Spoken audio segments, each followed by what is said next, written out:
Okay, well, welcome once again to the Legion of Reason. This is episode 240 for Sunday, September 16th, 2018, which, by the way, happens to fall on Rhonda's and my 12th anniversary.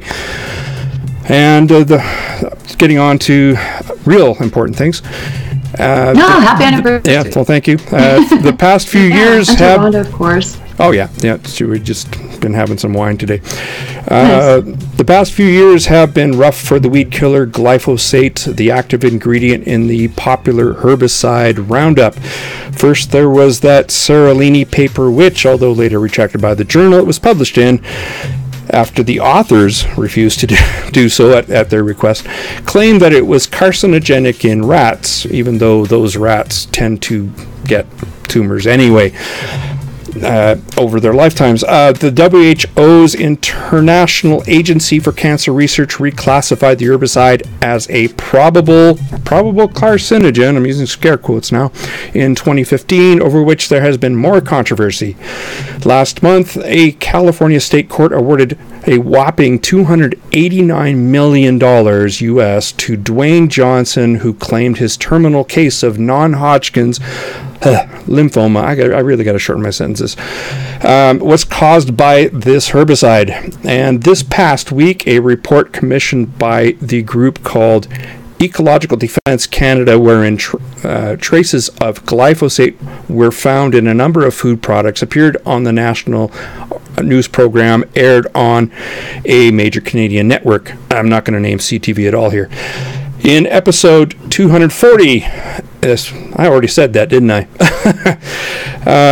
This is why I really got to edit these things a little more.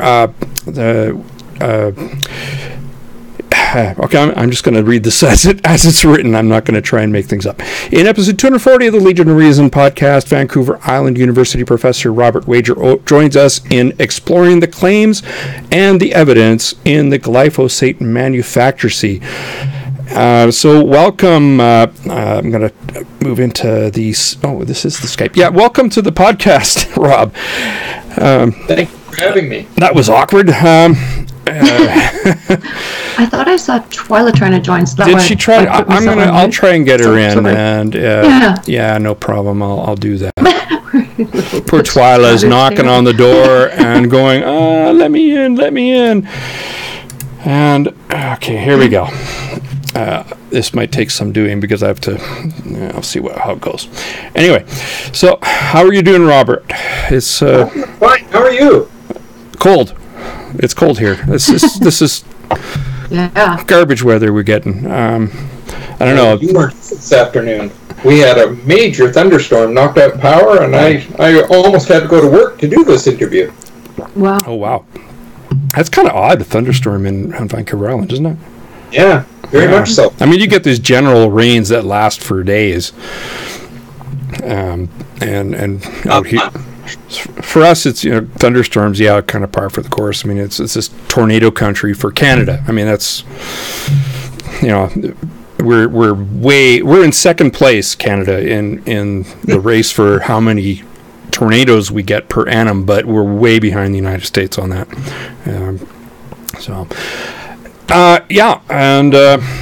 I think we should start with the history of glyphosate and the beginnings of the controversy surrounding glyphosate and safety issues.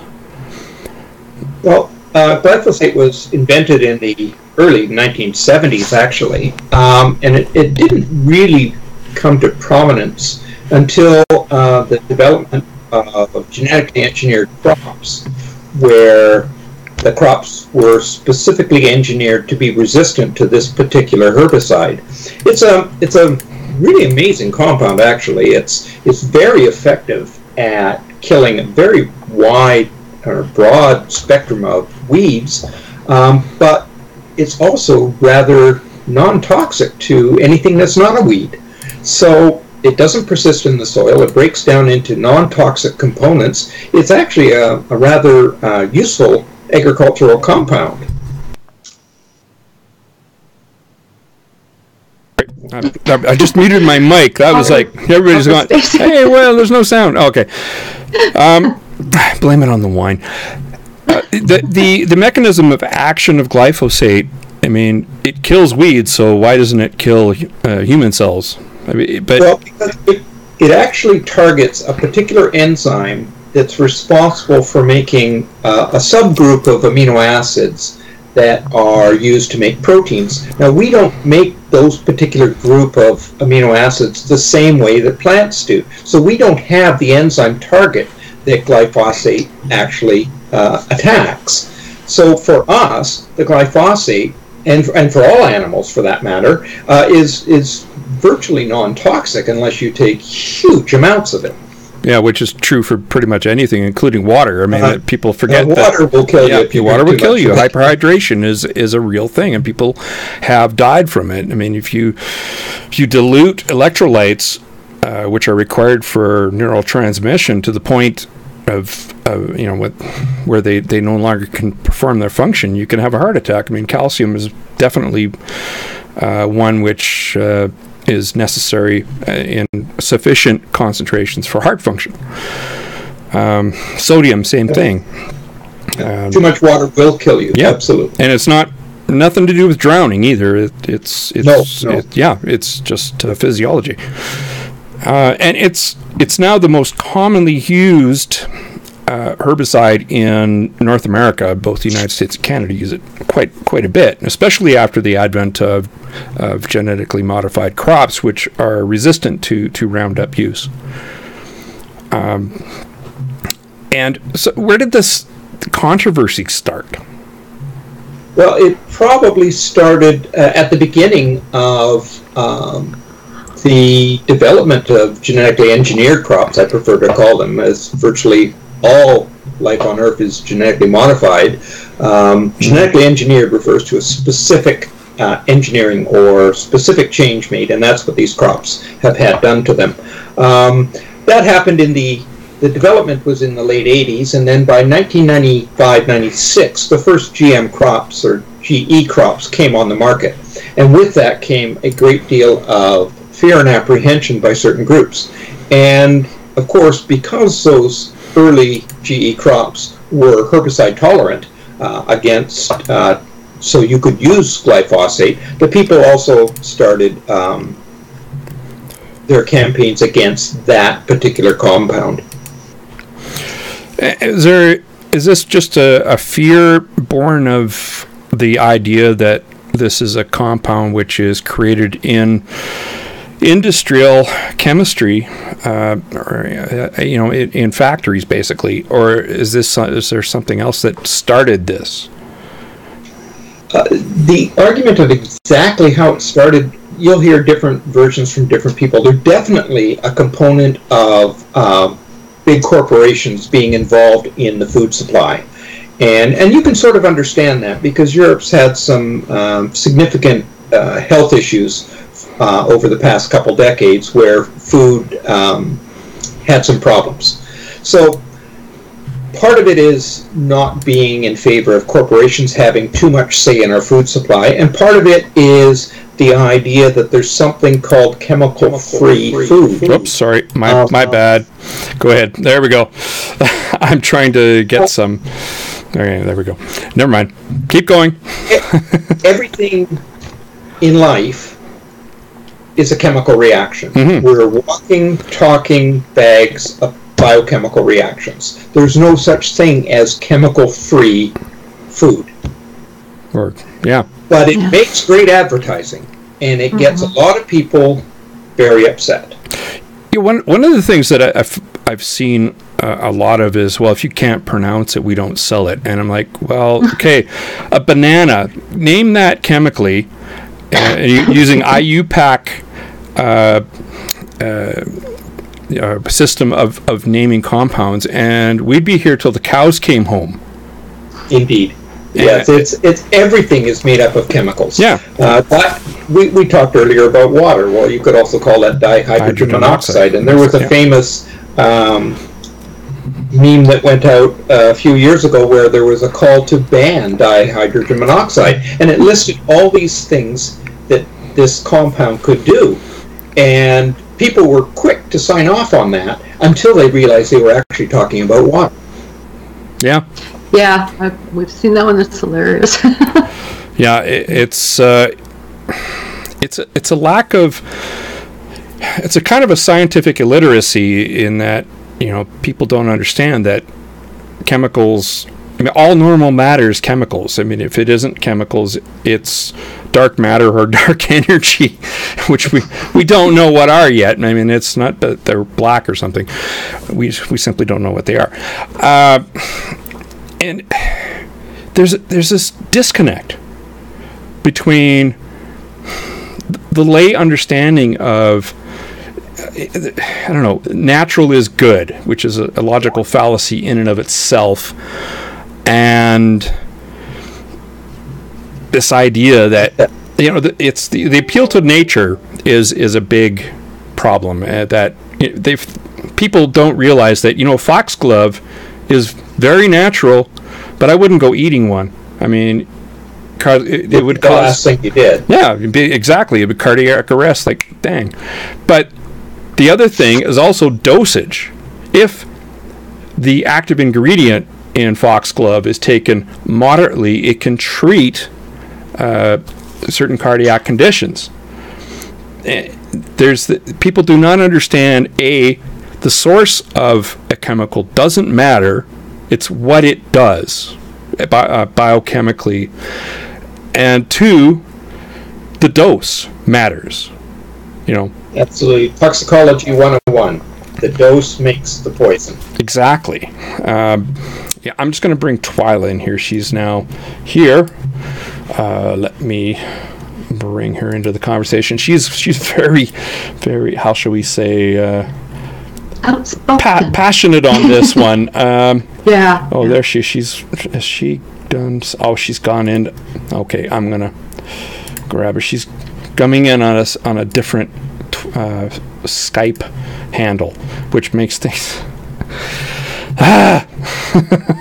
okay. So Randy, who told you that the sound was not working? Because I'm monitoring Facebook and YouTube. The sound should be working. Hi. Yeah, but who said that to you? And it looks like it's working to me. I don't have a problem here. I'm gonna. Hi. And there we go. There we are. Now we're going. Good. Okay. I'm not touching this anymore. Oh, except for this. I gotta kill that. There we go. Yeah. No, I'm not touching it anymore. Okay. So there's a distrust. A lot of this has to do with, I don't know. It's kind of fed by Hollywood too, where you have corporations as evil monsters that push chemicals on people to. We see this in big pharma as well, right? It's this distrust of the chemical industry. And what do you do about that?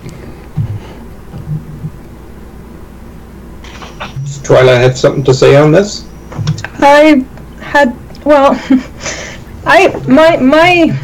thing here is I'm angry at the organic food industry for fear-mongering, because that seems to be where all that anti-GMO stuff is coming from. And of course, people like Mercola and the so-called Health Ranger and things like that, they've been very successful. But how is it that the organic industry and conventional food industry can get away with mutation breeding, which isn't even tested? They use radiation or chemicals. And this is something anyone can look up. Yet now people have fallen so hard for the anti-GMO campaign that they won't even acknowledge that this happens. And in fact, proponents of the organic industry are like, oh, no, we don't actually use mutation breeding. But it's a common thing. Genetics, the ignorance about genetics, period, and chemicals, as you guys were already talking about.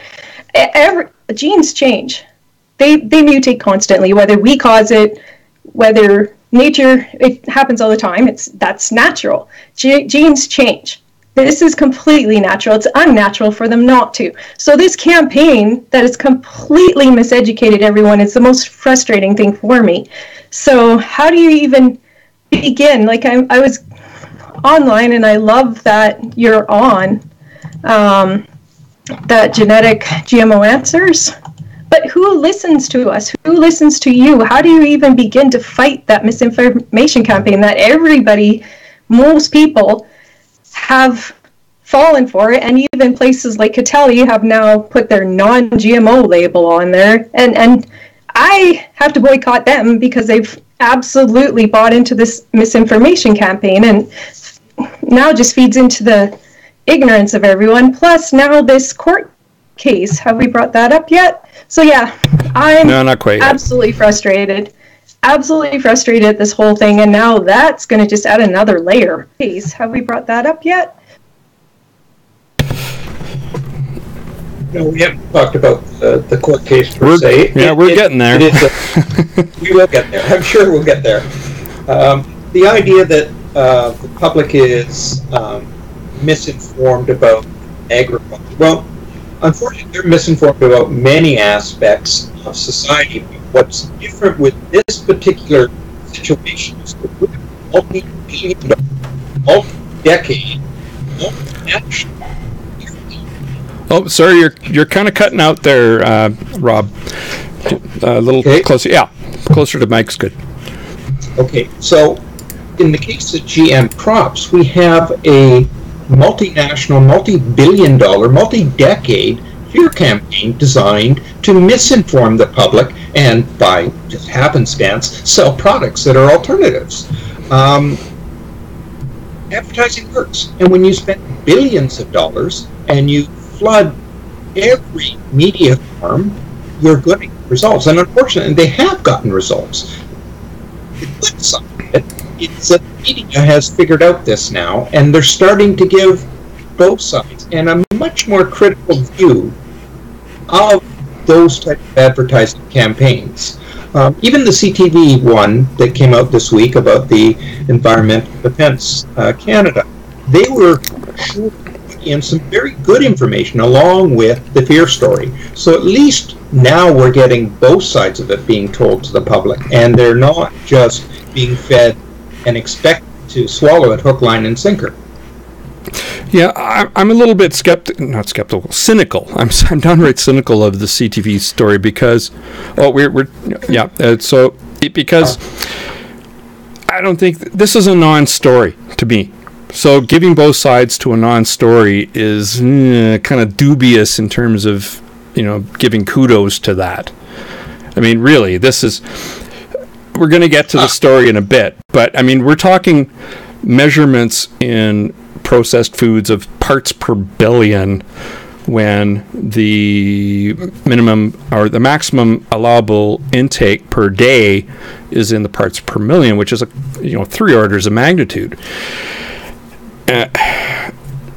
I think it kind of gives a false balance in that it gives the Environmental Defence Canada a platform when they're talking nonsense.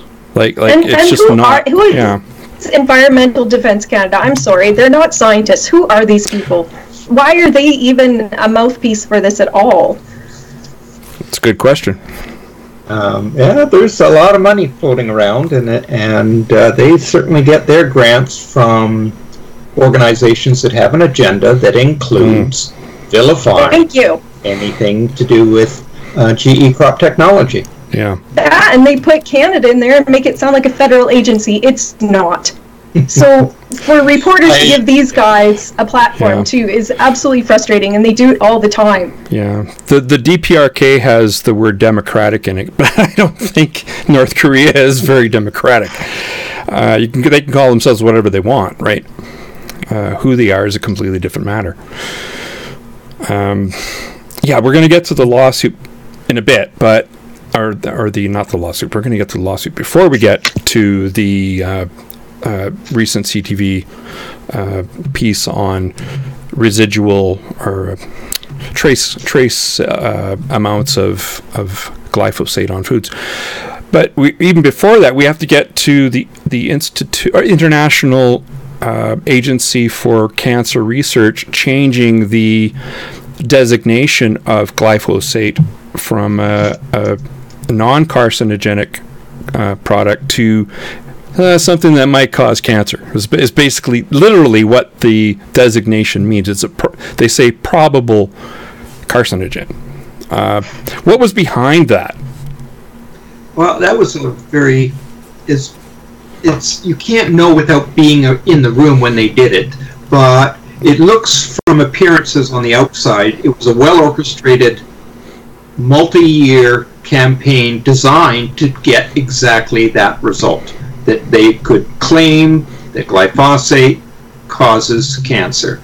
It began long before the monograph 112 was produced, and it carried right through that, and it carries on today, where people who were involved in the direct production of that monograph are now expert witnesses at trials claiming that glyphosate causes cancer. Yeah, and certainly when we come to the CTV piece, they're using that as evidence that yes, it indeed causes cancer, but that's not at all what the IARC has said. You know, they're overreaching it. IARC doesn't analyze risk. IARC analyzes hazards. Now, the difference between a hazard and a risk could be easily looked at. If you're standing on the shore and you see a shark fin 20 feet offshore, that's a hazard. If you jump in the water with that shark fin, that's a risk. The exposure must be taken into consideration for any hazard before it becomes a risk. IARC never looks at that. Why? But people don't understand the difference between a hazard and a risk. There's a hazard every day for every one of us, but is there a real risk if we drive carefully? No. The hazards of driving in a vehicle are minimal. Yeah. Well, and we absolutely know, if you look at toxicity levels, coffee is far more toxic. Table salt is. Oh yeah, table salt has a bigger LD50, at quantity, or less actually. What is it, billions of times higher in their toxicity level in coffee, and they don't blink an eye. Yeah, glyphosate. May I interrupt with a question, or Sure. sorry, a comment from a YouTube viewer? Nico Da Vinci says it's untrue. Porte did not work on the monograph. Of course he did. Who's Maybe we'll have time for a online Sure, call when we open the phone afterward. lines, you can call. Do some Q&A. Yeah. Thank you for your feedback, Nico. I don't know what to say to that, except that of course he did. He was very well, he was right in the center of it. He was the invited statistician expert to come in and deal with that very issue. So I'm not sure where she got her information from, but it's not accurate. There we go. I just pulled up the. He still claims that he did not. But anyway, now, okay. So we got through the IARC's decision to make. There was actually some controversy about what they included in their analysis and what they left out. Well, there's a great deal of controversy about every aspect of monograph 112. At the beginning, you have Aaron Blair, who was one of the members, one of the senior people, who came from the National Cancer Institute, who he himself knew of the largest study in the history, where they looked at almost 90,000 people who had direct applications with glyphosate and their families, and tracked them over a very long period of time. And the conclusion of that huge study was that there was no association of glyphosate and any form of cancer. He knew about that 2 years before monograph 112, and he was in charge of this particular area. He did not bring that information to them. And under testimony, he was very clear. If they had seen that information, it would have very likely changed their consideration. Yeah. Well, it goes on further. There's other problems where the final draft of monograph 112 had a whole series of statements from papers, from cited research papers, but when the monograph came out, the conclusions of at least 10 of those papers were changed to favor glyphosate as a carcinogen compared to what the actual citation said. Wow. Can we talk about how much you have to eat for it to be, well, it's no, we'll get to that. We're going to get to that later because there's some great sound bites on the CTV thing that's going to talk about that and put it in a perspective that is, this is basically much ado about nothing. I mean, it's a tempest in a teapot and that's not even, that's overstating it, or understating it, very much so. Yeah, and there's also the Seralini paper, which was, I know Twyla this is a trigger for her. Seralini is like enemy number one to me. It's beyond my imagination why anyone would even ever listen to him after the unethical practices that he's. Yeah. So yeah. There's so much bad science in that paper. Seralini, I like to just bring a little bit of common sense to the Seralini thing. In the original publication, before it was retracted, Table 1 had male rats where the control rats had died at 3 times the rate as the rats fed the highest level of glyphosate. so glyphosate is a lifesaver. You have to ask yourself if this is a good study. Just prove that glyphosate prevents death? Yeah. Yeah. Data would You say would not come to that conclusion, but there's obviously something wrong with the control. I think it's Table 6 now in his republished pay-per-view journal. It was Table 1, but I think it's now Table 6. The rats he used were specifically generated to spontaneously produce tumors. And they did that wonderfully. They produced tumors all over the place. The idea that glyphosate had anything to do with it was soundly discredited from around the world by many, many organizations. Of course, Seralini is a bit of a star in the anti-GMO world, as he was the first to blow the whistle. Well, actually, I guess the first would have been Putzi in Scotland when he said that the GM potatoes caused rats to die. But rats can eat potatoes. What would be the mechanism? This is the thing I don't understand. Unless, of course, we talk about Senef's. We're definitely going to talk about Senef because she makes a claim for which I can find zero papers on. Just absolutely wild claim. But we'll get to that. So IARC is pretty much the only organization which has made I don't know if you can call it a statement or what, on glyphosate as being a carcinogen. And it's not really that much of a statement. I mean, it probably is, but hey, whatever. It's not definitive, and certainly the evidence does not point to that, does it? No, the evidence definitely does not. You look at decades, and we're talking 3 and 4 decades worth of research. Hundreds, if not thousands of papers have looked at this data, and they all come to the same conclusion, that glyphosate does not represent a risk or the potential to cause carcinogenic. It is not teratogenic, it does not cause birth defects, it is not mutagenic, it does not cause changes in the DNA, and its toxicity levels are below that of table salt.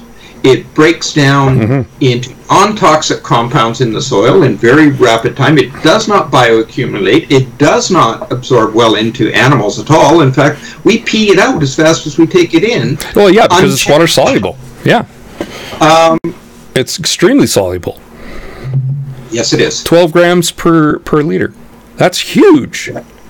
Yes. But that doesn't mean anything to a layperson. That's just like, Ooh.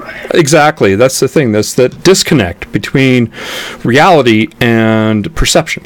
In a scientifically, I'm not going to say illiterate, but people need to have an understanding of what toxicology is about. It's about mechanism of action, dose, response.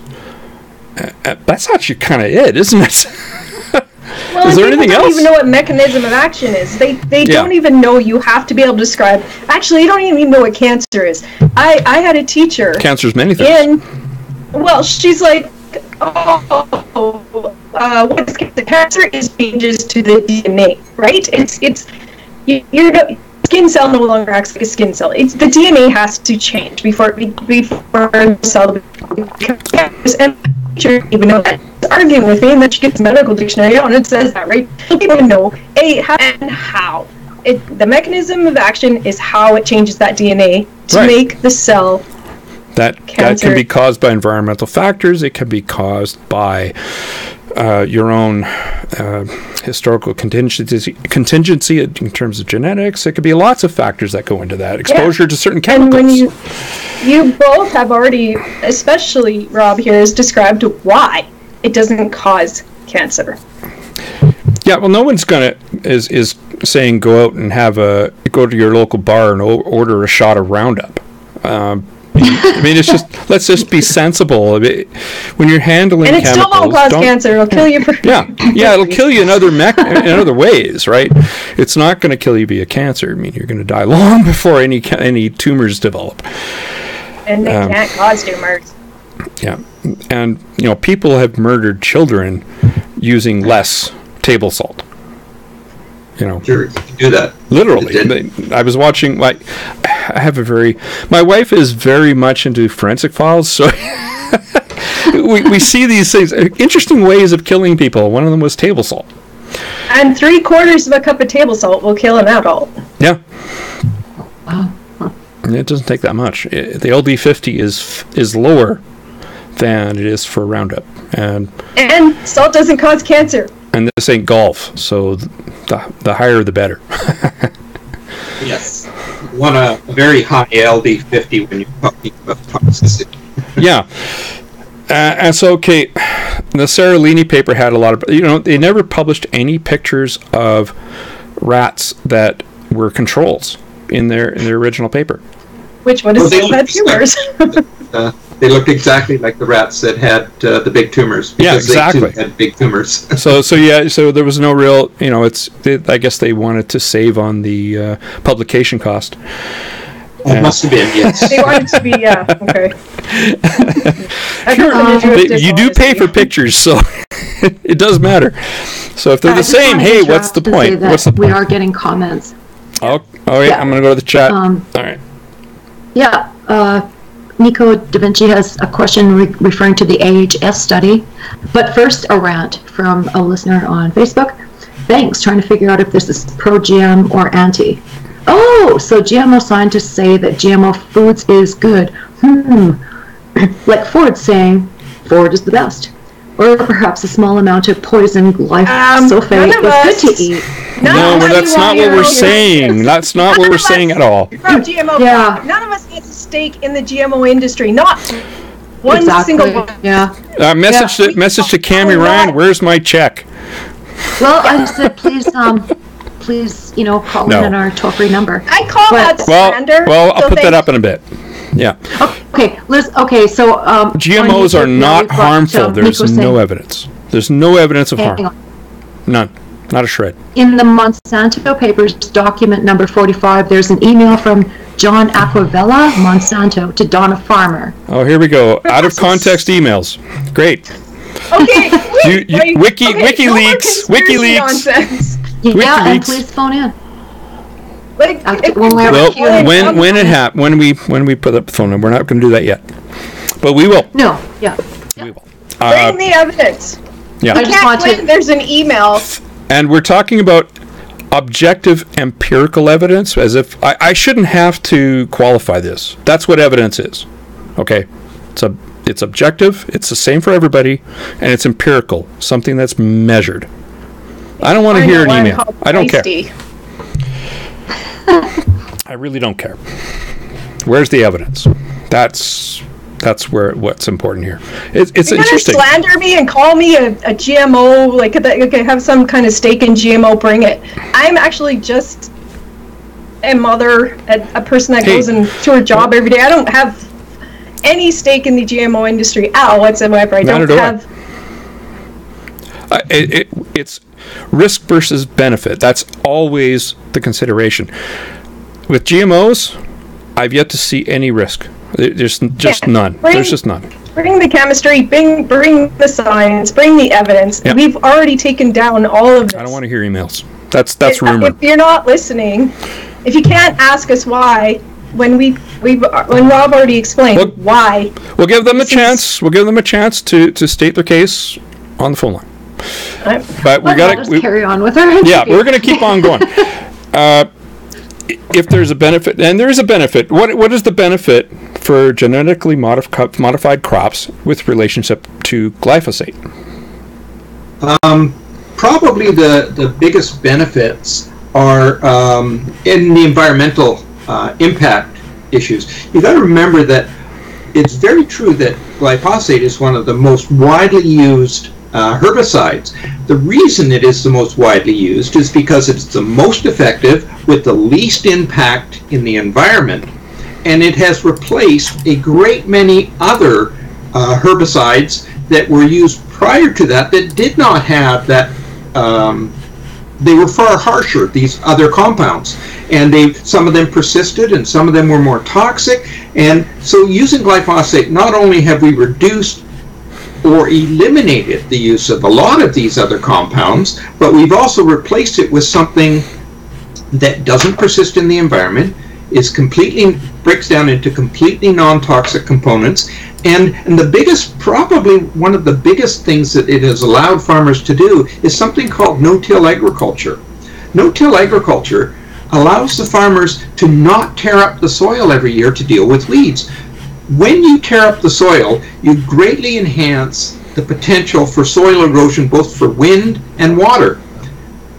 As well, when you don't till up the soil and you use herbicides to kill the weeds, the organic matter in the soil continues to build from the stubble of the previous crops that are planted within the stubble of the previous crop before that. It's a very beneficial thing for soil structure to do no-till agriculture. And herbicide-tolerant crops, and because the vast majority of herbicide-tolerant crops are actually Roundup resistant or glyphosate resistant, it has allowed for tremendous benefits, both in less energy production, less CO2 production, because you're not plowing the fields, and greater carbon sequestering within the soil and better soil structure.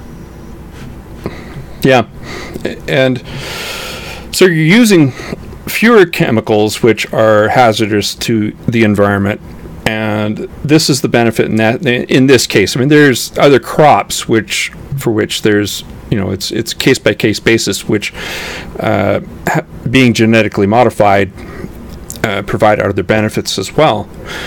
And Nino also says that a claim. This is a claim, and I'd like to see the actual evidence. Quit making a claim. Quit doing this. Give me the evidence, or silence. Okay. A Monsanto employee expects cancer cases have quadrupled or more due to glyphosate. Or is that maybe it's just Monsanto in general? Supply your empirical, objective evidence, please. Or stop commenting. Because that is Can I add the organic industry is also misled on the type of, pesticides they use? And yes, they do use pesticides. They just call them all natural.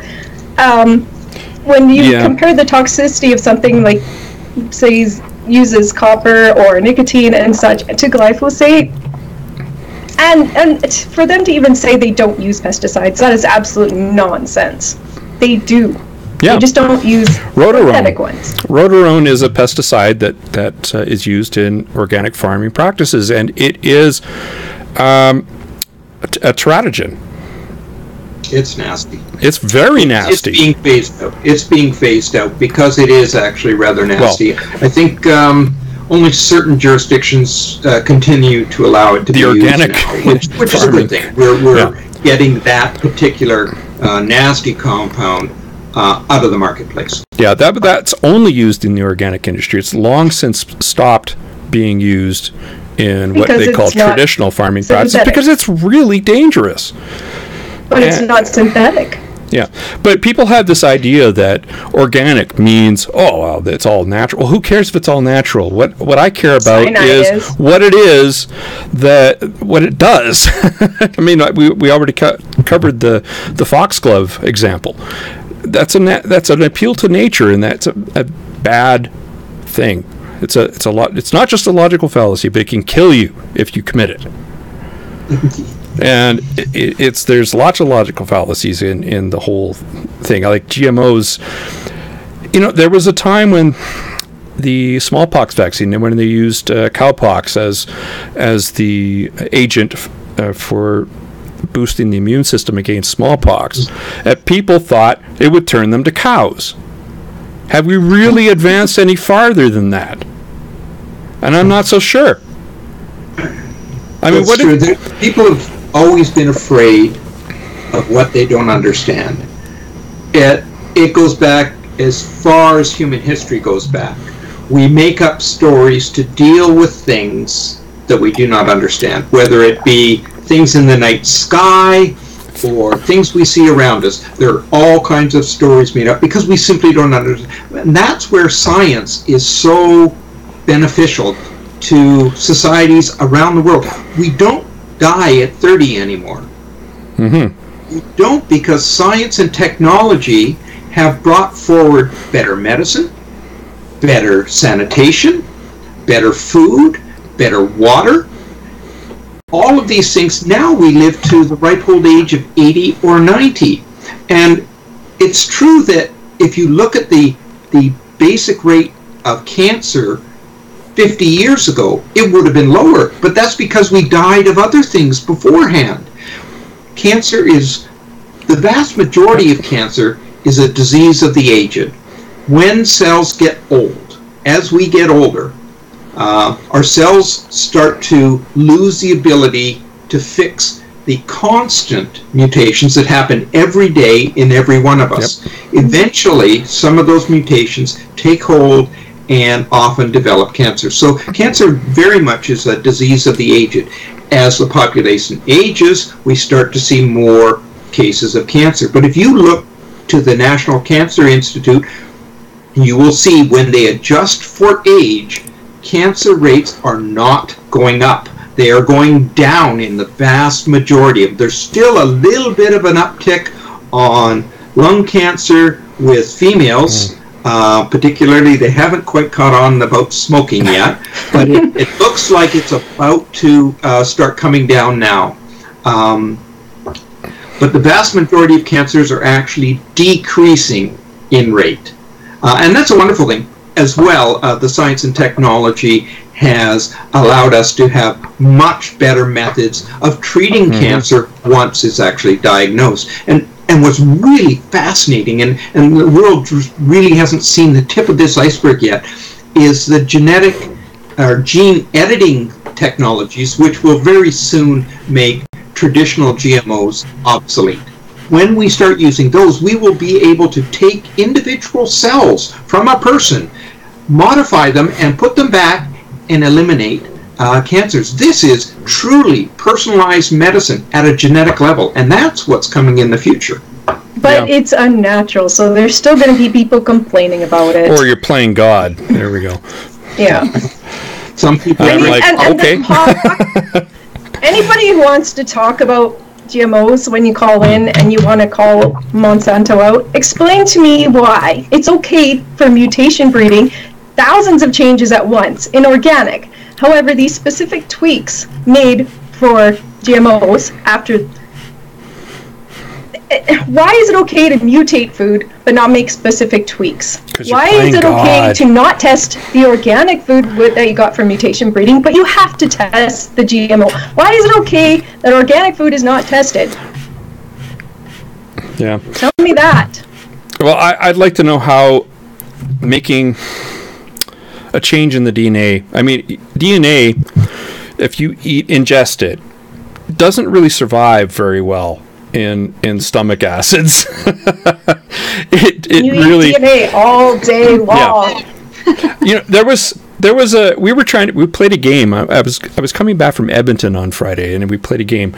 Name foods that have no DNA, and it's like, oh my gosh, how many are there? Okay, there's salt, processed sugar, and that's probably where I started running out.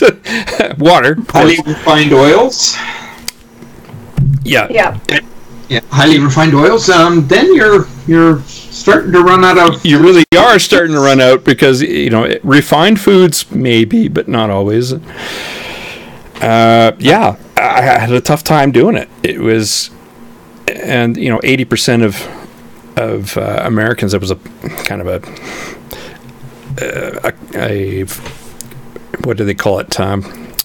Bullshit esque thing, where they had people saying, "Do you think that foods containing DNA should be labeled as such?" And it's like, that's pretty ubiquitous. It's everything's, if it came from an organic source, is pretty much got guaranteed to be DNA, inside of it.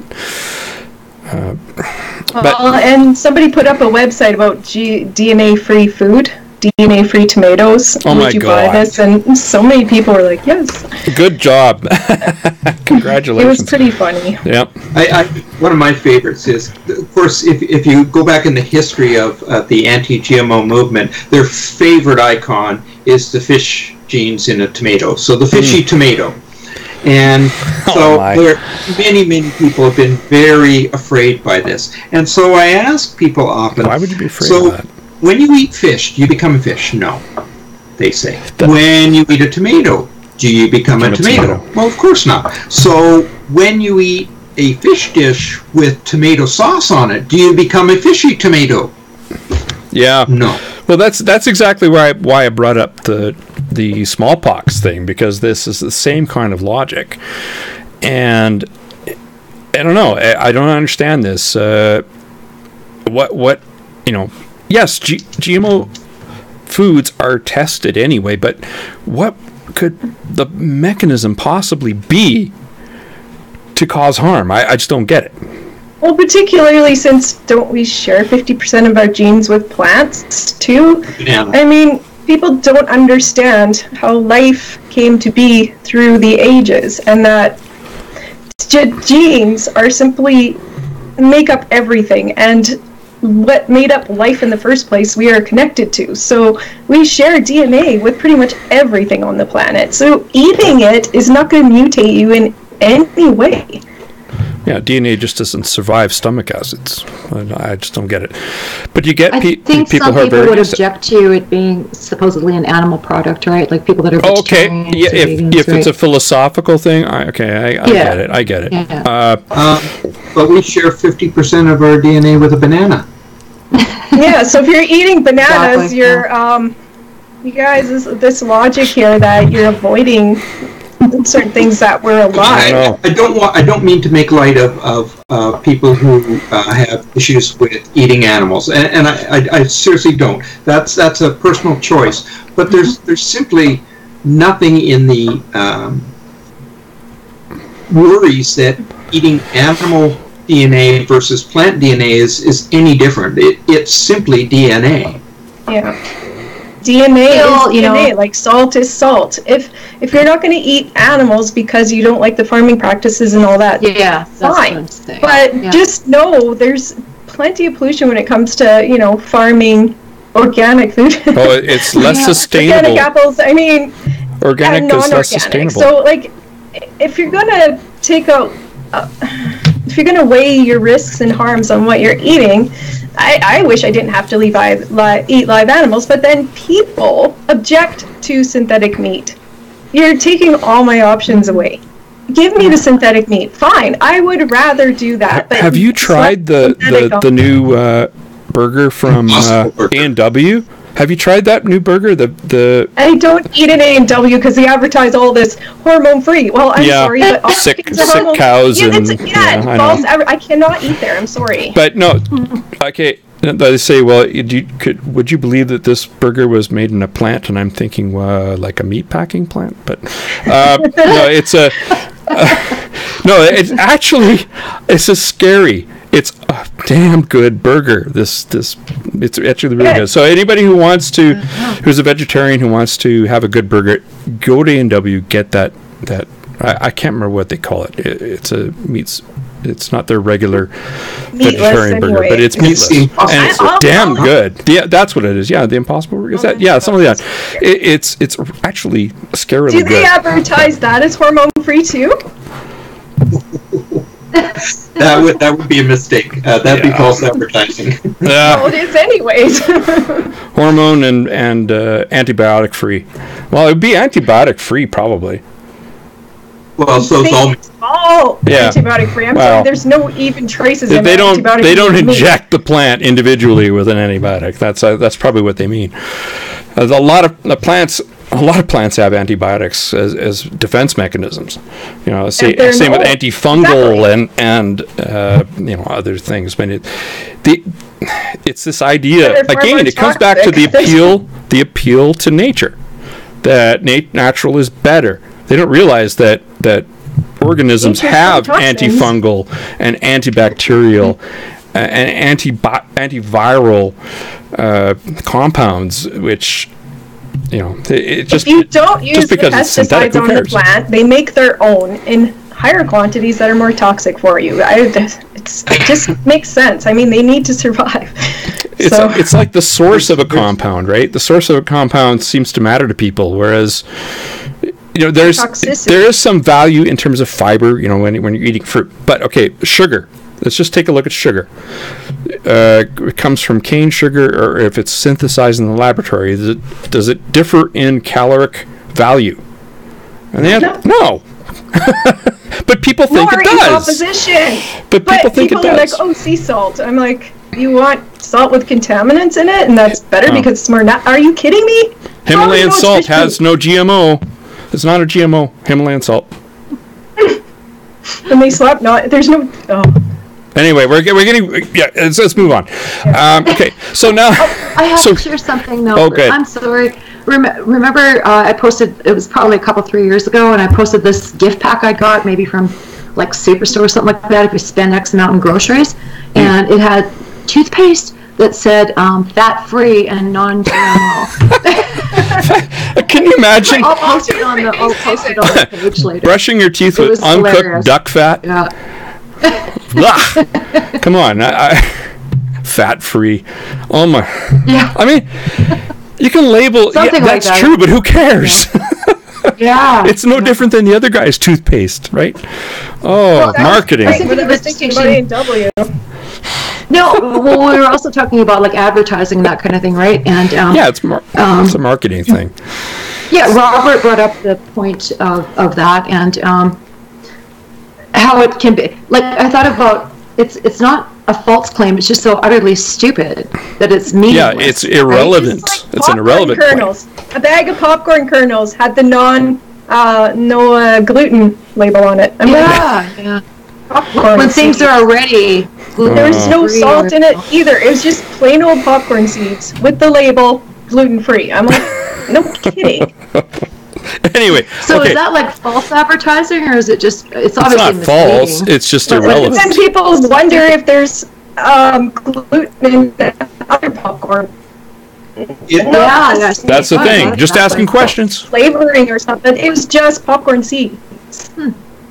The federal authorities, both in Canada and the U.S., are starting to take a hard look at the level of advertising in food these days and how it is misleading in many cases. The non-GMO water. I actually saw free-range water. I was free-range water.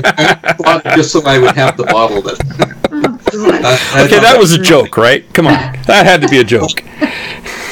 I think the federal authorities, both in Canada and the U.S., are now starting to take a hard look at this, and I think you're going to see a little bit of curtailing of some of these outlandish claims because the federal authorities simply won't tolerate it anymore.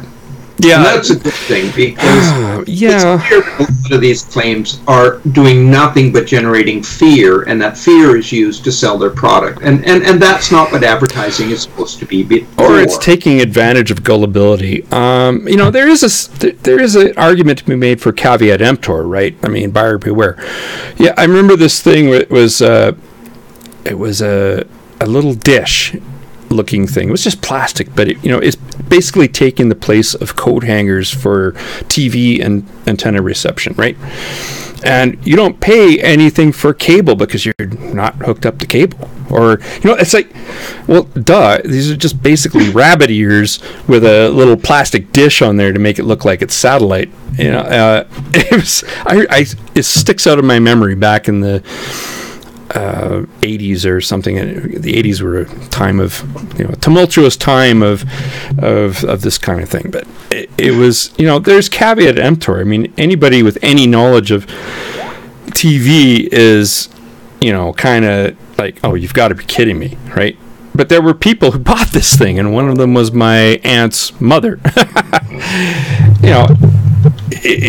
course, it's just, to us, it's ridiculous, but people can be fooled by this kind of thing. And I kind of got a bit of a, people have a responsibility in society to be technically competent, at least to a certain level.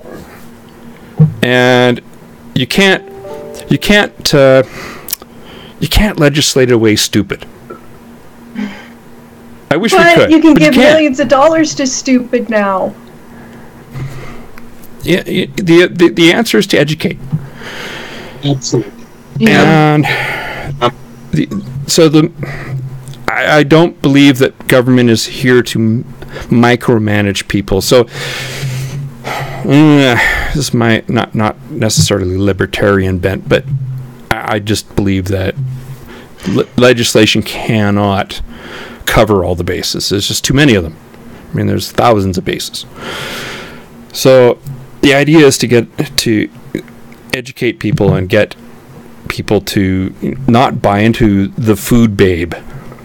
And we could talk to her about her later. But I do want to continue on with the recent trial, the tort trial in California with Dewayne Johnson, not the ex-wrestler turned actor. Actually, he was also an ex-Calgary Stampeder. But hey, he was. It's played for 1 year, or some of a year anyway.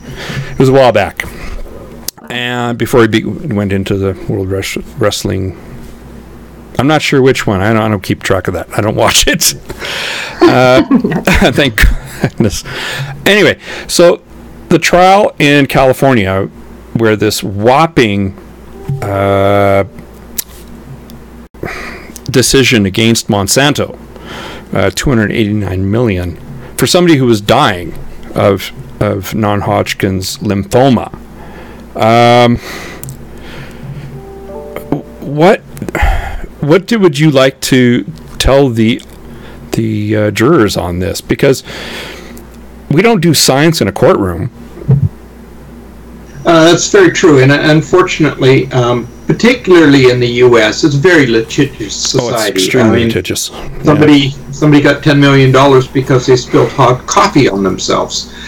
The system, the tort law down there, allows for these type of feel-good jury awardings, where you're giving it to the little guy, you're sticking it to the man, and often, more times than not, these very high awards are overturned at the next level in the court system. And I think you're going to see very likely that this one, when it goes to the next appeals court or something along those lines, is that a lot of the award and even the verdict itself may very well be overturned. But will that be as spoken about as this? That will be ignored. Well, that's true. Yeah, everybody hears this first one, yeah. But more to the point, how did we get here? How did that happen? What I mean, the science is not there. Well, I told you it was a very orchestrated series of events that began a long time ago in Europe, and it culminated in that jury decision a few weeks ago. So this is not happenstance that it happened. This was a very well choreographed series of events, including the what appeared to be a startling conclusion by IARC, and then once the IARC decision was out, everybody who had any issues whatsoever with GE crop technology immediately began beating the bushes to try and profit from it. And this is one instance of that. That's kind of Are we going to see more now then? Oh yeah, absolutely. Yeah, there's hundreds of lawsuits. Probably thousands now. Yeah. But whether they will actually come to trial or not, I suspect will depend on how far this particular court case goes in the judicial system, and if it is either upheld or overturned. If it's upheld, then you're going to see hundreds, if not thousands. But if it's overturned, judges are going to be very reluctant to hear cases like that in the future. And does the science ever get in, like these experts they have? Are they ever actual experts that can speak to why this can't cause cancer? Oh, absolutely. If you read the transcript, you see lots of expert opinion on both sides. And then, of course, when you have your experts, regardless of which side you're on, presenting their evidence, then the opposing counsel then has the opportunity to cross-examine. The problem is you can't teach toxicology and physiology and advanced science like that. To the layperson in a courtroom. You simply can't do it. So what are they left with? They're left with, well, it might have happened, or no, it didn't. And it's doing science by legal explorations is simply not science. No. And this is a perfect example of it. I think the case before this was talcum powder causing cancer. Johnson was successfully sued by somebody, and again, it was a multi-million-dollar award, and I suppose that one will very likely be overturned. What's important when you look at the science of these things is every regulatory agency in the world that is charged with food safety or health that has looked at glyphosate has come to the same non-carcinogenic conclusion. Only one came to a different opinion, and now just having that one is allowed them to open the floodgates with all kinds of advertising and legal challenges to legitimate science. Yeah, well, that's crazy. There's also that false balance that's given where you can always find somebody who's dissenting, even if there is a consensus in the scientific community. And it's the same thing. It's just the same tactic that people who are climate change deniers, that they bring their pet dissenter who has a PhD in something, and we'll get to that in a bit too, with Senef. It presents a false balance that they're not totally. The scientific community is not totally convinced, but when in fact there really is a consensus. Yeah, science by consensus, just the whole concept is a bit disturbing to scientists, because the consensus was that Einstein was wrong. By everyone said he was wrong until he was proven right. Yeah, and so the overwhelming opinion on a given subject, I don't like the word consensus, may very well be a certain place until such times as new evidence says that that's not correct. Right. And then hopefully people who look at evidence and follow evidence will then change their way of thinking about that given issue. Yeah. And most of the time, people that know how to interpret evidence and understand chemistry and understand biology and understand why this is now evidence and why it now is common consensus for that. But again, the layperson is going to be, well, I already have people at work saying that they'll never use baby powder ever again. So it's too late. Once the bad news is out there, and the people that bring these lawsuits and stuff, they know that. They know that now they can sell these people something else because they've already scared the pants off of them. Yeah, fear sells, absolutely. Speaking of fear sells, here we go. Now we're gonna get into the recent piece by CTV News on this. You're finding trace amounts of these compounds in processed foods like Cheerios. Everybody loves Cheerios. I'm gonna start actually playing some pieces here. This is Mohamed Malas from the Environmental Defence Environmental Defence Canada. Yeah, I think that's what it is. Here he is talking about, this is the group that commissioned this assay.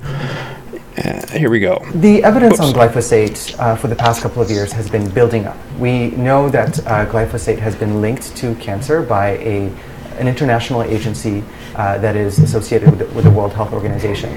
And currently there are thousands of lawsuits happening in the U.S. about potential risks and impacts that are associated with exposure to glyphosate. And I'm going to play the second one just continues on, really.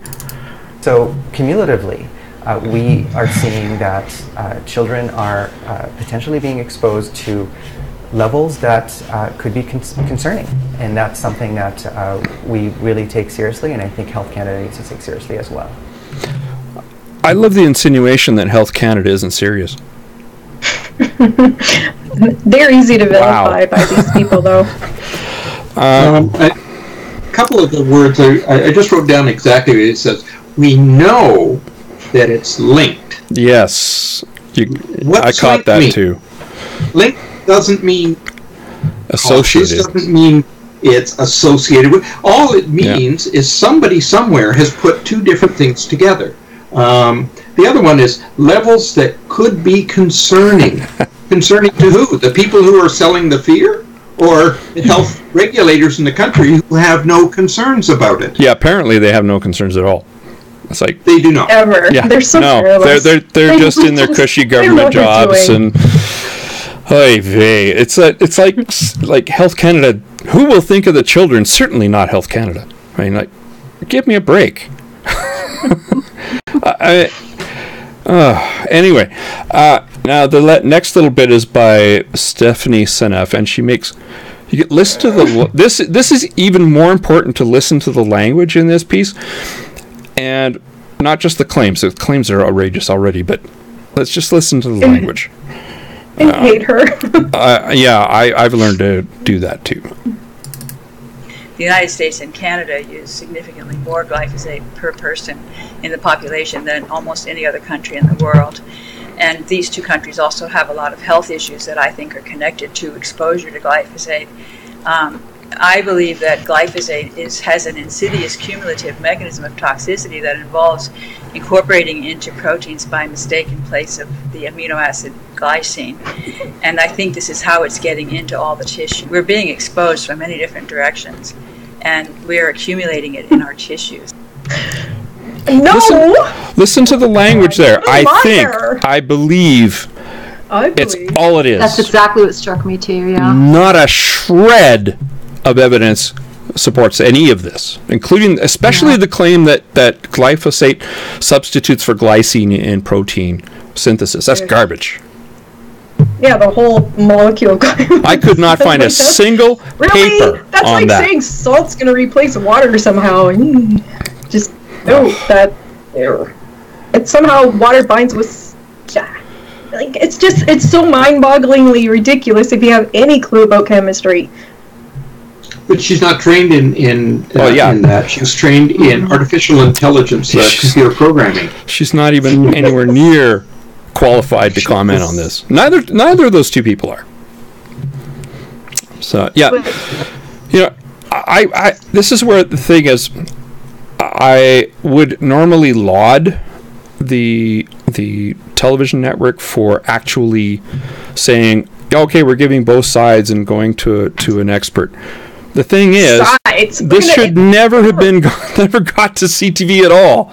But okay, we're going to play Len Ritter talking about this. That's like claiming a dog can be Godzilla because this guy said so. So we're going to give this balance to the guy saying the dog turned into Godzilla. It's so ridiculous. Yeah. Here we go. The levels that they're reporting are in parts per billion, whereas the levels that are set by Health Canada and levels set by governments around the world, as well as the World Health Organization, the levels are typically reported in parts per million. There's a 1,000-fold difference between those two right there. And Health Canada sets their limits based on parts per million. So, again, I don't want to repeat myself too often, but the levels that they're reporting are extremely low. And I'll just play the next one. Very widely reviewed, both before the IARC took it on and since IARC took it on. And in every case without exception, these third-party, neutral, unbiased regulatory agencies have concluded that it's absolutely safe for use and that it does not pose a cancer risk, or for that matter, any risk at all. And that never made it into the actual CTV piece on the news, that last bit. Really? It is, IARC is the only agency which has said that, okay, maybe glyphosate causes cancer. But out of hundreds and thousands? Yeah, hundreds or out thousands? of all the ones in the world, IARC is the only one. That's the one they concentrate on. Whatever. IARC has an interesting way of evaluating things. Many in the scientific community take issue with their... I guess a good way to put it is IARC has looked at over 900 different compounds, and in 900 plus compounds, hold one, they've come with a carcinogenic declaration. So there was only one compound they've ever looked at that did not cause cancer, in their opinion. Wow. That's a context issue. To start looking at how they evaluate compounds. That's something that's not mentioned in any of these reports. It's interesting. All right. Well, may I ask, what was that acronym? What does the acronym stand for? International Agency for Cancer Research, or researching cancer. Yes. Okay. Well, I guess my second question was going to be who funded them, but it's probably that's WHO. That's the World Health Organization. Not big pharma or big industry or whatever, right? Yeah. It's World Health Organization. And I do. We fund them because we fund. Oh, we pay into the WHO. But that may change soon. The bias, eh? Yeah. Huh. Yeah. Now, Twyla, a little while ago, you were mentioning that the context in terms of the dosage, right, of glyphosate. And I got this from. I don't have it up right now, but I have the context of it. Yeah, I'll play the piece. Because this is Cam Dahl. Okay, and I've got Rob Dubé who did the math. Residues of 1 part per billion, which is 1 second in 32 years. If people want to know what a part per billion is, you would have to eat about 36,000 full loaves of bread in a single day to get to the allowable daily limit of glyphosate. So these are very, very small numbers. This is just one international regulatory agency that has recently reviewed glyphosate. That includes the European Bureau of Chemical Safety, that includes the European Food Safety Authority, that includes the Environmental Protection Service in the US. The Australian agency has also recently completed a review of glyphosate. So we do have a significant independent regulatory review of this product. All right, so that was Comdal of cereals. Oh, I can't remember what the organization he represents. Cereals. Yeah. What was that again? Cereals Canada, I believe, is what. Yeah, I think that's what it is. Yeah. The things that I can make a point right here because it's really interesting. He said that you would have to eat 36,000 loaves of bread a day to get to the maximum level. What he didn't say in there, that maximum level is 100 times below the level that they can find no effect. Right. So, not 36,000, not 360,000. 3.6 million. 3,600,000 loaves of bread, and you still haven't found an effect. And someone else, like this Rob Dubé, put it in this perspective about eating the actual cereal. Rob Dubé did the math, assuming a constant hourly rate of cereal eating, 100% bioavailability and instantaneous oral absorption, which doesn't even happen. But it is impossible to reach the safety threshold if you are eating less than 2,252 servings of cereal per hour, and you have to do that continuously every day for 42 hours. And you will have eaten 95,833 servings of cereal in those many hours to finally reach that toxicity level that would be at all concerning and still doesn't cause cancer. Yeah, that's the thing. That's the immediate toxic effects, not longitudinal effects. You'd be dead from rupturing your blowing up long before. It's long crazy. Before you get there. Put some context, and if you look at the actual, I'm going to put the stuff up here. Unfortunately, you guys can't see this, but I've got the report up here, and it's all in parts per billion. Now they look like large numbers, like 231. That looks like a large number. But then it's parts per billion. It's like way down there. I mean, Fontaine Sante, I have no idea what that must be a brand. Roasted garlic hummus, 760 parts per billion. Some of the other things like where was the Cheerios? 577 parts per billion. Okay, this is way below what Health Canada has set for the maximum allowable intake per day. That's per day. We're not talking about lifetime. We're talking about a day. And remember, glyphosate is water soluble, so you just excrete it. It's gone. So you'd have to hold your pee in the whole time. Well, man, yeah, you'd have bladder problems. I think it would be more serious. Ritz crackers. Oh my God, no, not Ritz crackers. 569 parts per billion. So again, that's how many thousands of bowls or servings I can't see of Ritz in like 40 hours that you would have to get to that parts per billion. Oh my God, not Kraft dinner. Oh God, I was a staple. Going to university, that's a staple for all students. Fruit Loops. Raw men. Raw men, yes. Well, they took the marshmallows, so. Yeah, I know there was some. They will? Oh, that's Lucky Charms, isn't it? They got. Well, they were nothing but marshmallows. Oreo cookie, the original, 19 parts per billion, which is like. That's.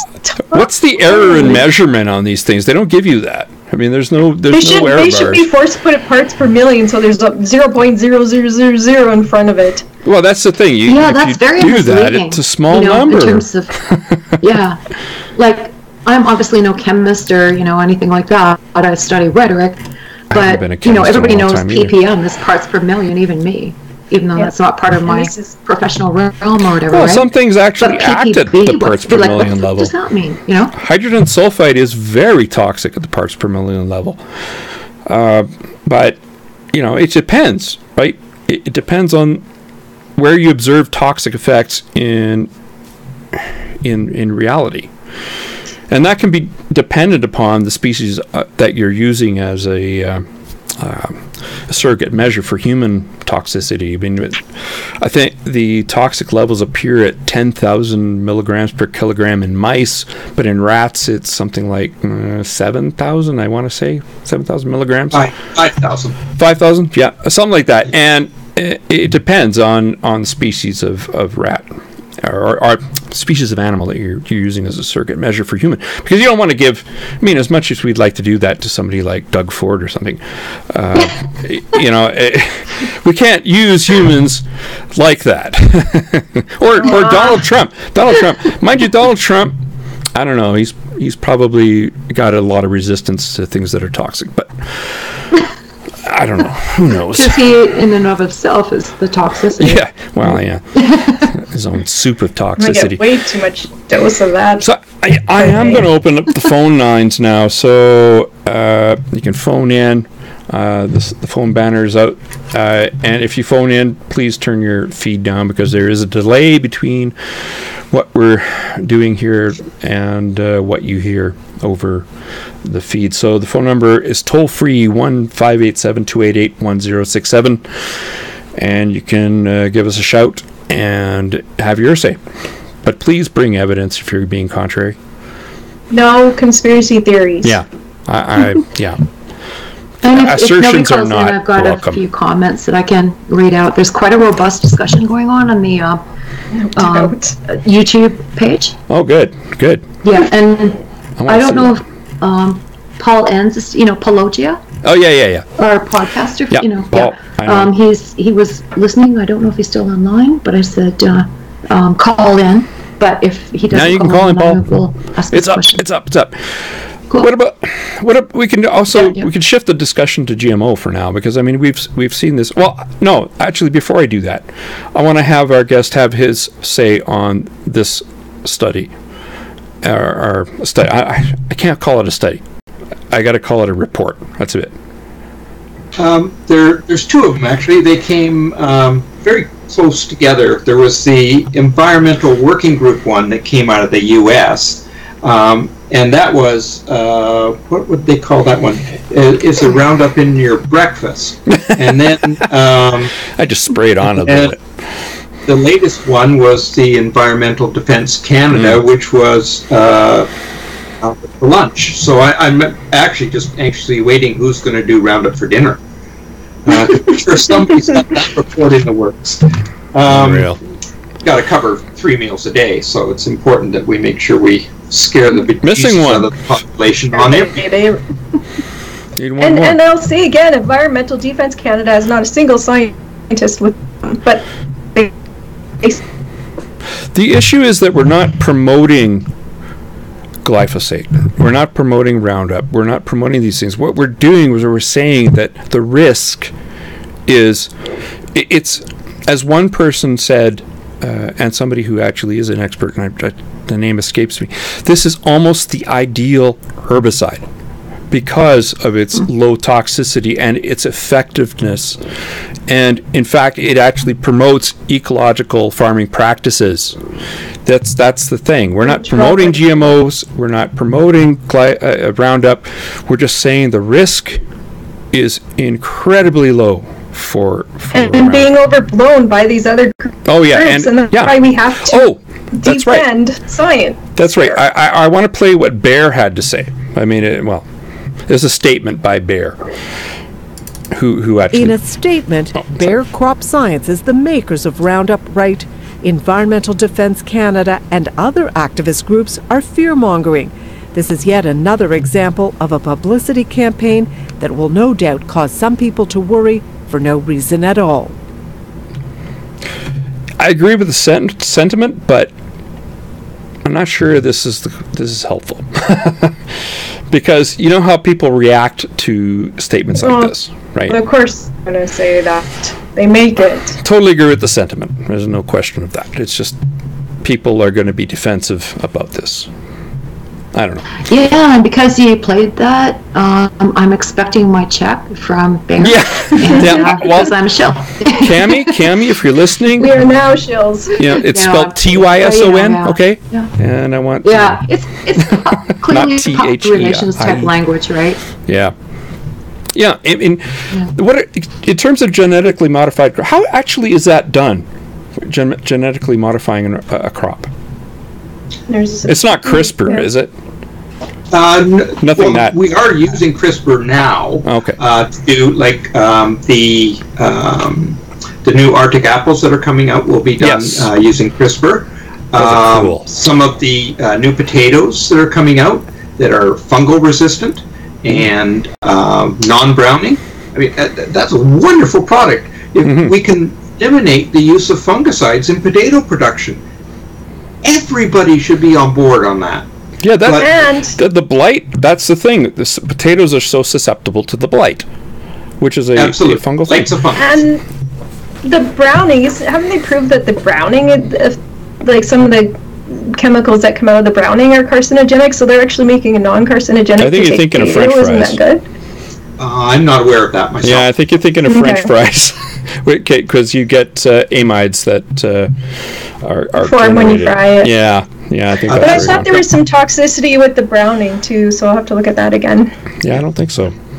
But yeah, I mean, who doesn't? It's kind of frivolous in a way. I mean, the whole apple thing, it's a bit frivolous that it won't brown if you slice it.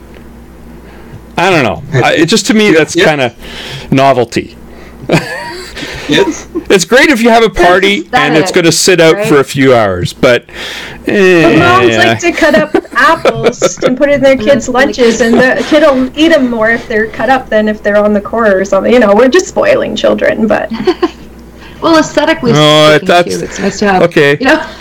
Yeah, that's more of the whole thing I complain about, children being wrapped in bubble wrap and not allowing them to fail. I mean, now they can't even have browned apple slices. Come on. Oh, hey. I have a question. Hey, here, somebody showed up. Oh, and he's... Oh, cool, okay. Somebody showed up. Ah! Poor little hammy. Calling in on the toll-free line. Oh, yeah. I have a question. Anyway. So it seems to me that in the 80s there was obviously a food crisis that we obviously haven't, resolved. But did not these technologies, were they not attempts to address food shortages in other areas of around the globe? You're talking about the seed? By making more resistant. Yeah. The seed repository, that's a bit different. The one in Norway, the seed repository that is there to, as kind of the vault, the seed vault in Norway. It's a really cool place, and I mean that in two different senses. One, it's damn cold, and two, it actually is interesting because it doesn't matter from what part of the world they are. Like North Korea has seeds that are deposited in that vault, and it's there to safeguard against the destruction of crops. Like if we if crops are wiped out, and there has recently been a couple of withdrawals from it. So it is very useful. It's in Norway, and it's bloody cold. Well, I didn't know that, really but neat place. My question is more like, were not some of those technologies developed to, endure harsher growing conditions and stuff like that, so that we can help third world country? Right. I'm wondering what the history behind water, some of the stuff is. Well, there was that golden rice. Well, with climate change, it's going to be big. With the vitamin A. Right. The vitamin A rice. Yes. That was a big Sorry, one. guys. Traditional breeding was very successful when combined with modern pest management techniques. We called it the Green Revolution. One of the biggest traits at the genetic level was making dwarf crops. So instead of a wheat being 4 feet high, it was 2 feet high, and same for rice. And so you didn't get lodging or the crop falling over and then spoiling on the ground before you could harvest it. Right. So that greatly increased the amount of crops that were grown. The combination of synthetic fertilizers, better pest management techniques, more irrigation, all of those things allowed us to triple the amount of food. And so we did alleviate, to a large extent, global mass starvation that was projected to happen. It didn't happen. It happened in local environments, but usually those were more due to socioeconomic and political problems in the local environments. Somalia, that kind of get access to these modern breeding techniques and the products of that. So, or at least to transport those products in, that's an issue too, hey? Well, it's hard to import into North Korea. Or export. Yeah, but I mean, we get so many amazing fruits and vegetables from all over the place here, and I think it's an issue not only of that, but distribution as well, right? Yeah, it's exactly. Sure. Yeah. There's always going to be problems. We live in a global environment now, and if your goal is to have people being existence on the one or two crops that exist and grow in their local environment, well, it happens already. Most of the world is starting to have a much more varied diet, and that contributes to better health, better pregnancies, better fetal development, and better health of the young children during development years, where the brain tissue is so sensitive during the early years that when you give them proper nutrition and couple that with better medical treatment and vaccines and clean water, they grow up to be far healthier individuals with much better prospects than by those who are stuck in subsistence farming, living off one or two basic crops and nothing else. So a diversified diet, or even saving the cassava and the papaya. Well, not all areas of the world also had very nutrition valued grains. I mean, one of the, if you read Jared Diamond's Guns, Germs, and Steel, the reason that the Europeans were more technologically advanced had a lot to do with the crops that they had, as opposed to, say, the South Americans and other areas that didn't have these more nutrition filled grains. Like so rice everybody's got it now. I mean, vitamin everybody can. Yeah, it's access. Access is for everyone now. I found that browning apple thing. It had to do with the EU, so I don't know how realistic it is. They said it's not the chemical itself, according to the EU. It's a byproduct of DPA that occurs when it breaks down, called nitrosamines. It has long been known that nitrosamines are carcinogenic. So it has banned the import of any apples containing DPA over 0.1 parts per million. So if the apples don't brown, this doesn't happen.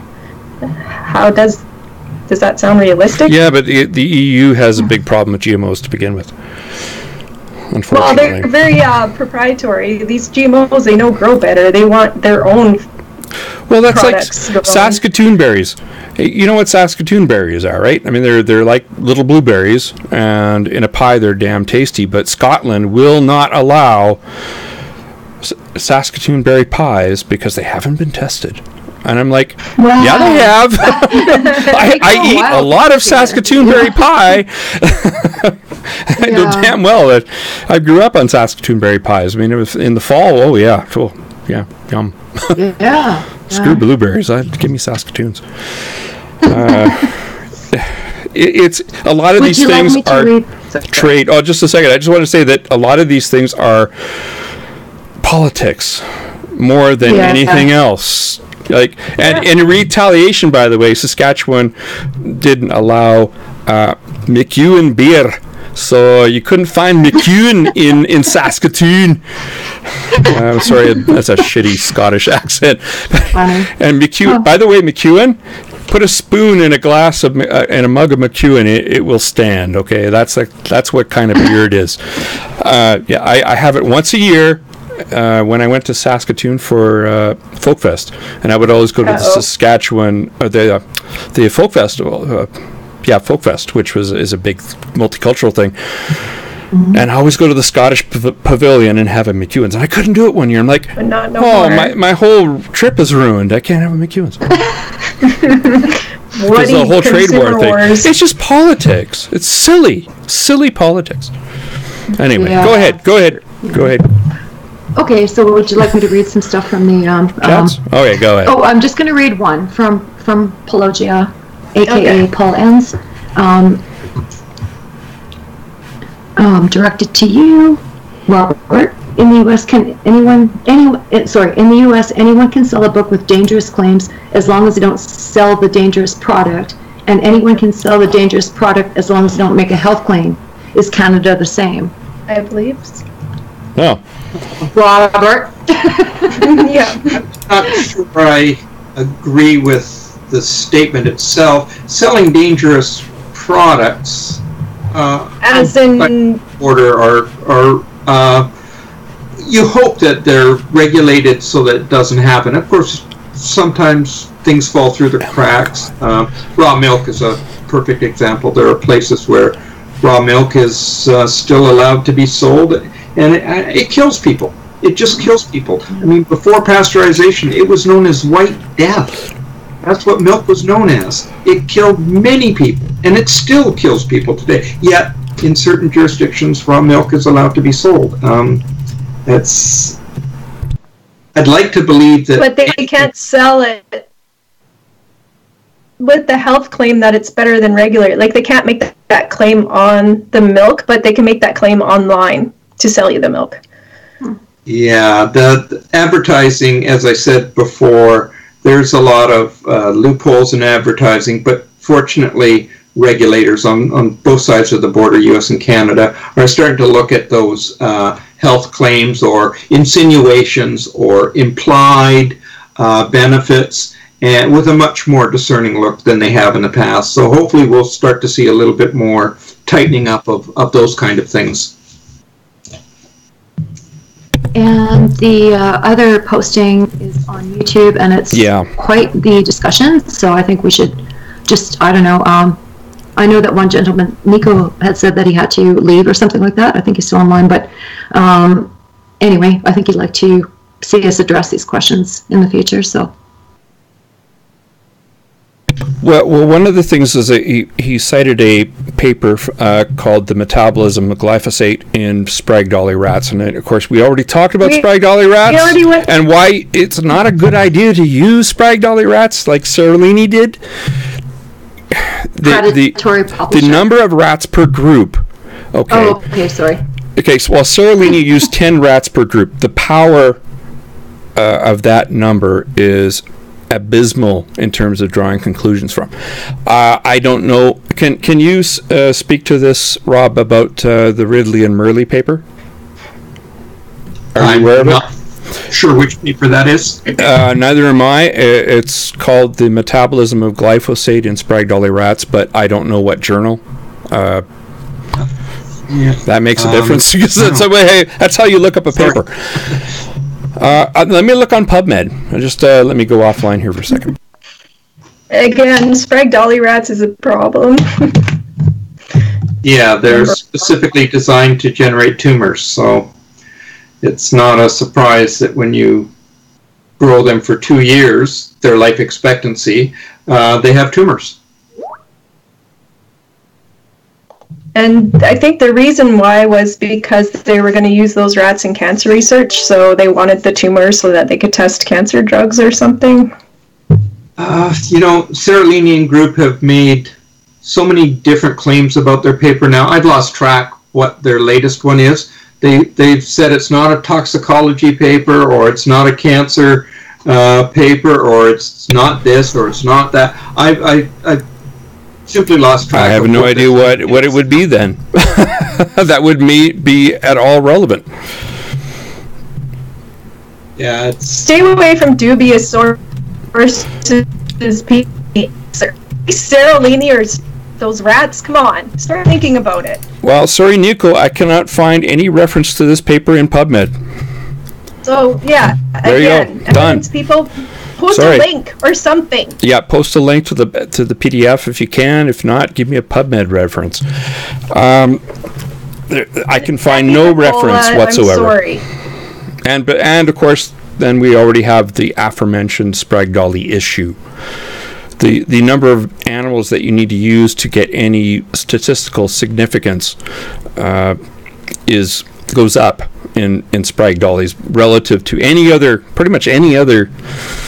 It would be like using BB rats to study how a compound creates diabetic rats. BB rats are diabetic. Yeah, these rats they're bred that way. You know, it matters. Yeah, the strain of rat matters, and if you're using Sprague-Dawley's in a study that involves looking at cancer, sorry, pretty bad. But I don't even know what journal this was published in, so I haven't got a clue. I can't find any reference to a Ridley or a Murley. And he didn't post it, so next time you better post it. I think we're done here because he didn't even.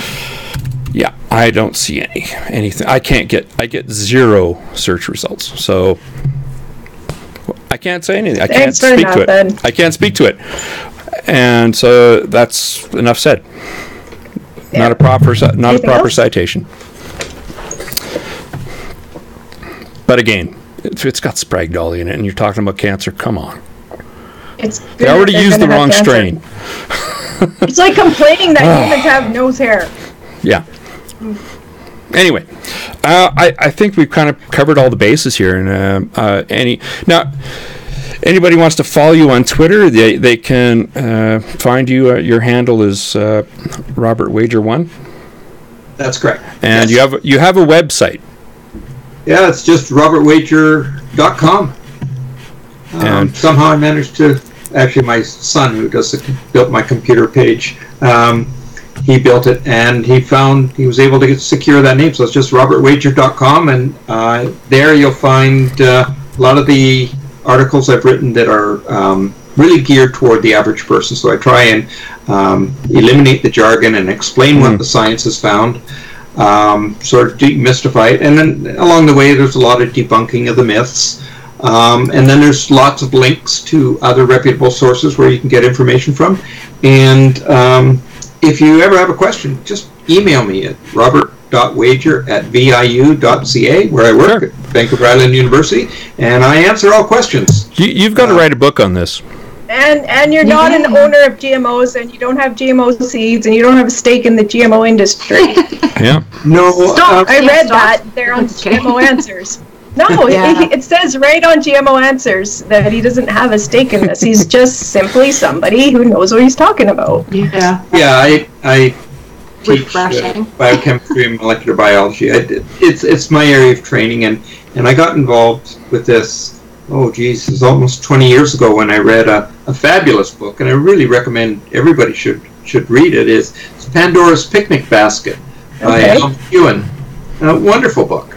And that got me started in this whole thing, and who knew that I would become a spokesperson for the science, not the companies, the science of genetic engineering, and where it can be very beneficial. We've got some very serious problems coming in the next 20 or 30 years. Huge. Yeah, I wanted to ask you this, because there's the potassium crisis.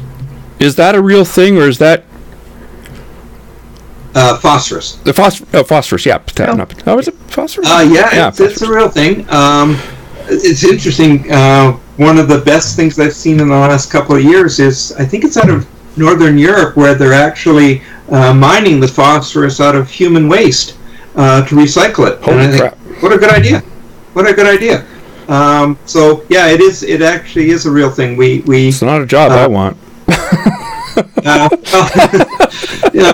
Astronauts recycle their water up in space too. So that's true. But you've got to trust the science on that one.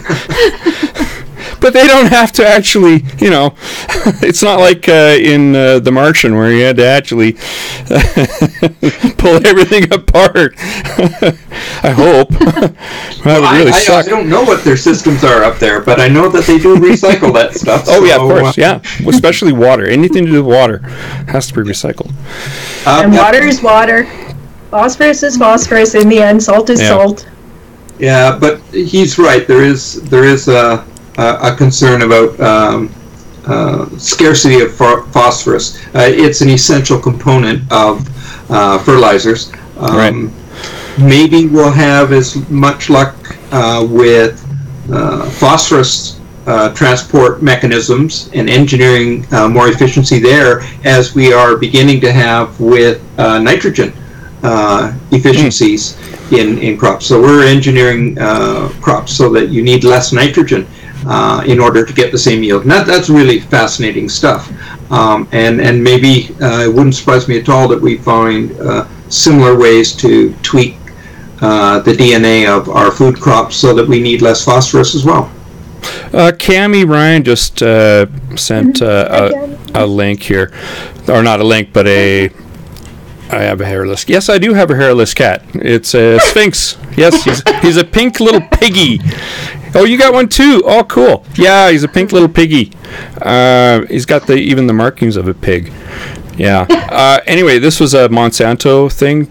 I can't speak to this because I have no idea what it says. It's from Monsanto Environmental Health Laboratory. And it was submitted to the WHO. Yeah, it's not really peer reviewed, but well. But Cammie's also a fellow science communicator along these lines with GMOs and such too. So. Yeah. So maybe she could speak on that at some point. It's an unpublished report. Well, there we go. We have we can't speak to any report that's not published. We just can't. I mean, you have to. That's the thing. Science is hard in the sense that you just can't cite somebody. You have to actually look at their experimental design, the statistics that they used to draw their conclusions. You have to look at their actual. Yeah, it's a. I can't look at it at an unpublished report to assess it, and that's why it's not very amenable to debating anybody. Science is very difficult that way because it takes time to actually. Okay, you cited that report. Well, I got to take a look at that. I'll get back to you in a week. It doesn't work in debates very well. I wish there were designated so I have no idea what it says. Report on science that were somewhat scientifically literate, but maybe journalism, you can't control that. Yeah. Debates. Yeah, this is why we don't do science by public debate. In the sense of in the sense of when Ken Ham was debating, he had a book. Bill Nye. Yeah. Well, he had one book, which was definitely not peer-reviewed. so I can't speak to it. Yeah. What can I say? Robert, do you know Cammie? Cammie, yes. Oh, he definitely knows. That's how we got connected, was through Cammie Ryan. Oh, thank you, Cammie. Yes, thank you, Cammie. Yes, definitely. Yeah. Okay, I think we're going to... I have a silly question. Go ahead. Robert, have you seen a video by Cult of Dusty called I Fucking Love Monsanto? I know you know this one, Twyla. No, he some of the information from me was used on it.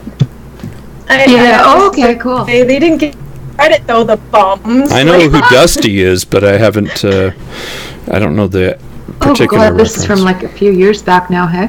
Yeah. Oh, he's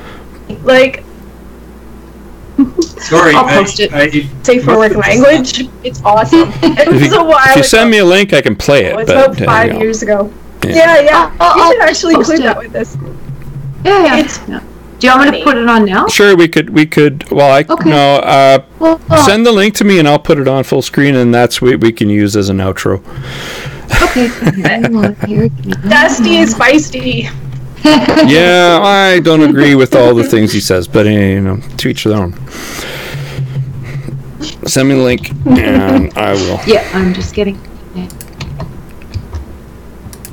But yeah, he's like, you made me defend Monsanto.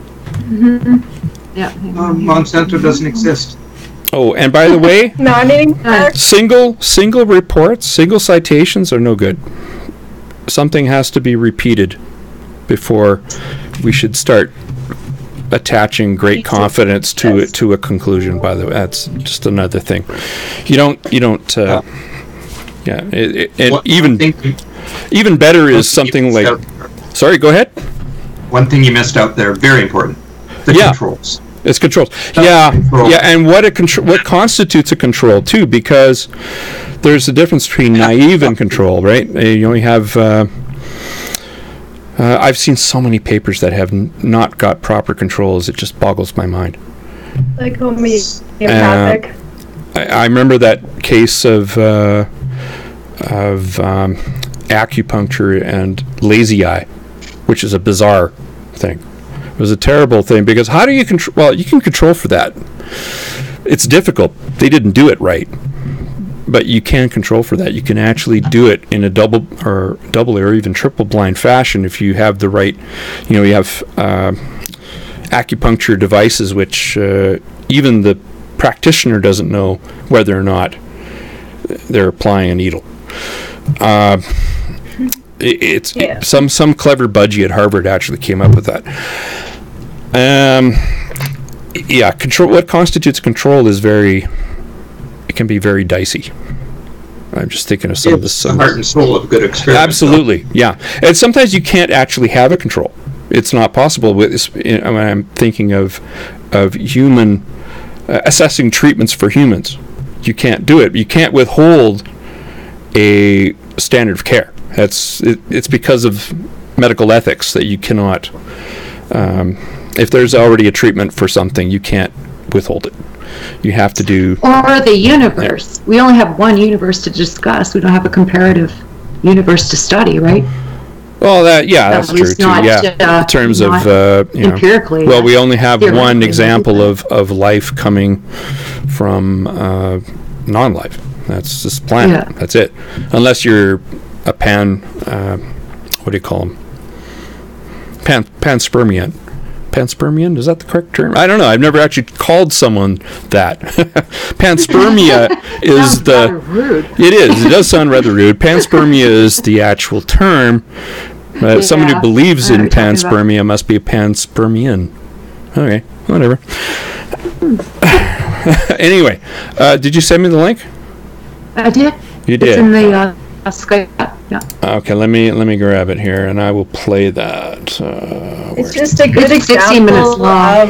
It's what? Oh no, we're not going to play 16 minutes long. Come on, Mom. No, well, that's it's a little more nuanced and thoughtful than just a quick soundbite, but still condenses things really well, and it's worth people watching. Okay. And it's got a lot of visuals. Enjoy it. Okay. Yeah. Put it on the Facebook page. There you go. He's wonderfully ranty. Yeah. It's very entertaining. Yeah, he's an angry atheist. It's kind of like me. I like being angry. That's just the thing. It's not because I'm an atheist that I'm angry. It's just I like being angry. What can I say? And that part about Googling, when you're Googling information and you add the word skeptic, you're more likely to get the... Oh, that word is so badly used. That was my idea. I just got to do that. Anyway, we've almost been 2 hours here. I think it's time to sign off and have a... Yeah. And I'm out of wine, first of all. So time to go. Thank you so much. Thank you, Rob, for being our guest, and we should have you on. Yeah, I would love to have you on some other time, and as a guest co-host, to talk about the usual things that we talk about. It's not always skepticism in the scientific sense, just application to society, and we have a lot of fun. Cammie knows about that. And great. It's this whole subject.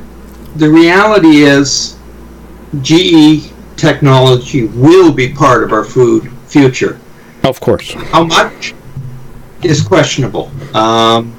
If the science directs it alone, it will be a fair amount. If the politics direct it alone, it will be less.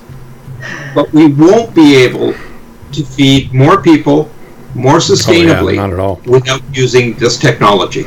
And this technology is tested and safer than mutation. I mean, you can't really quantify that, but it's at least as safe as mutation breeding. So come on. No more double standards. We can all just eat salt. DNA free. Drink a whole bunch of water. Yeah. No, I just take you'd sitting there munching on a piece of Himalayan salt, big crystal. Anyway, thanks again, and I think we're going to sign off now. So we're going to hit the closing button. Thanks a lot. Bye. You've been listening to the Legion of Reason diversion coming to you from Alberta, Canada. If you enjoyed this episode, consider subscribing to our bi-weekly podcast on iTunes and other podcatchers. Even better, subscribe to our YouTube live sessions where you can join in on the discussion. Thanks for giving us a listen. Music and other sound effects under license from audioblocks.com.